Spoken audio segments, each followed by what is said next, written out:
Hello everyone, I'm Princess Ariel and welcome to my story time. Today I'm going to be reading a very special book. It's called The Mermaid by Jan Brett. Now, grab your blankies and some popcorn and snuggle in close to the couch because we're going to begin our story. Okay, let's flip to the first page. The Mermaid by Jan Brett.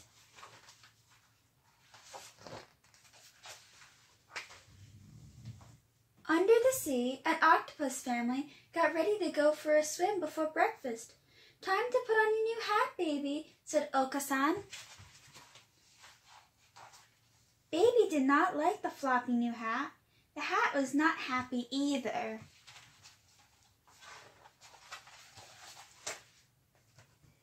As the octopus family set off behind their house, a little mermaid spotted their front door. Kinro had been drifting in a warm current with her pufferfish friend.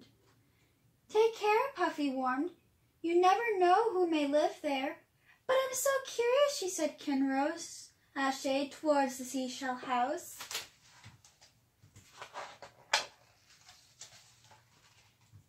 Inside, breakfast had been set out. There was a great big shell, a middle-sized shell, and a little shell.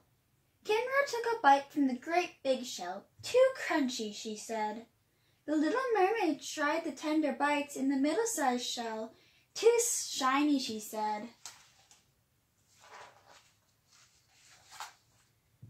Puffy could guess what was coming next. Kinro sidled up to the little shell. In a minute, the tempting tidbit had disappeared. Just right, she said. All gone, said Puffy, as he wondered whose breakfast it really was.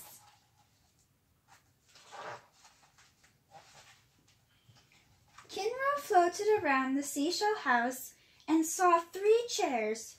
There was a big chair, a middle-sized chair, and a little chair.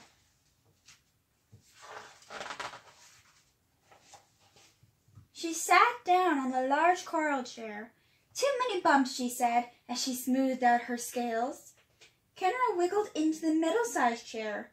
Down she went. This chair is too slippery, she gasped.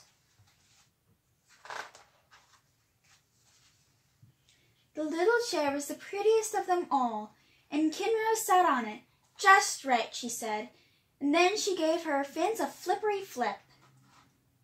All that wiggling around broke the chair to bits.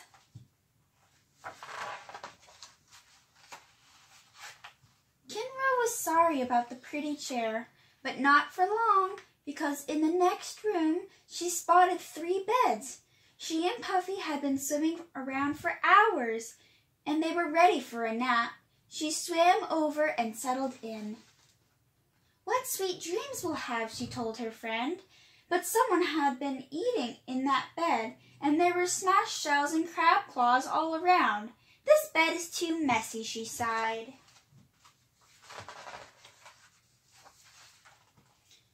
She flopped down on the middle-sized bed. This bed is too squishy, she complained. As Kinro patted her tiara, she spied the last small bed. It rocked like a cradle in the tide.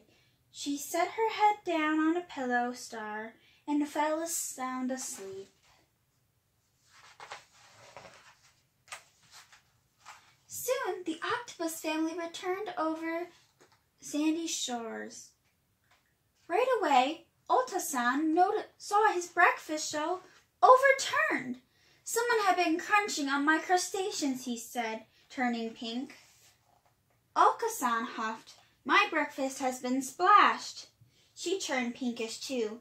Baby looked around for her breakfast, but all she saw was the upside-down shell. Someone has been eating my breakfast, and there is none left for me, she cried.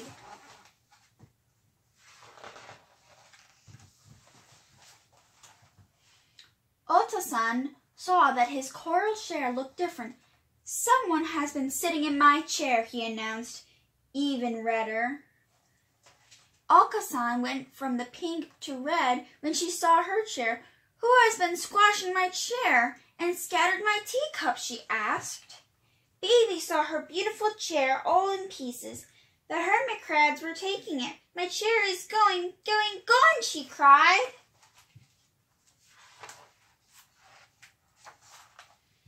Sensing something else was amiss, Otto-san squeezed into the bedroom. Someone has been sleeping in my bed.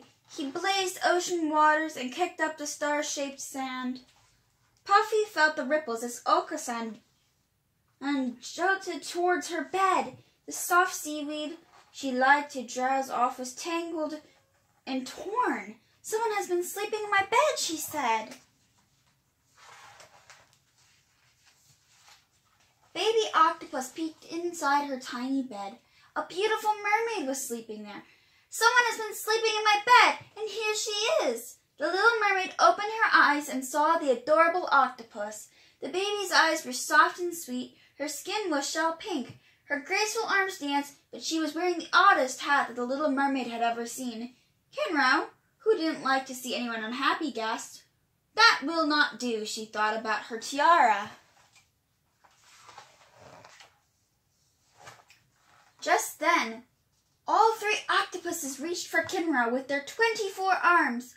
Puffy was ready. He puffed with all his might. Puffa, puffa, pokey, poke, sticky, stick. His sharp prickles did not let the octopus near the little mermaid.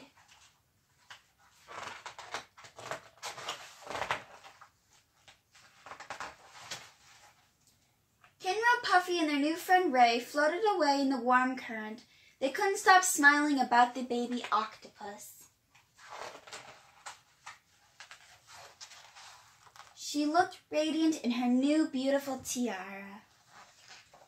The end. I hope you enjoyed this story time with me, Princess Ariel. If you'd like to see more story times, let me know in the comment section down below.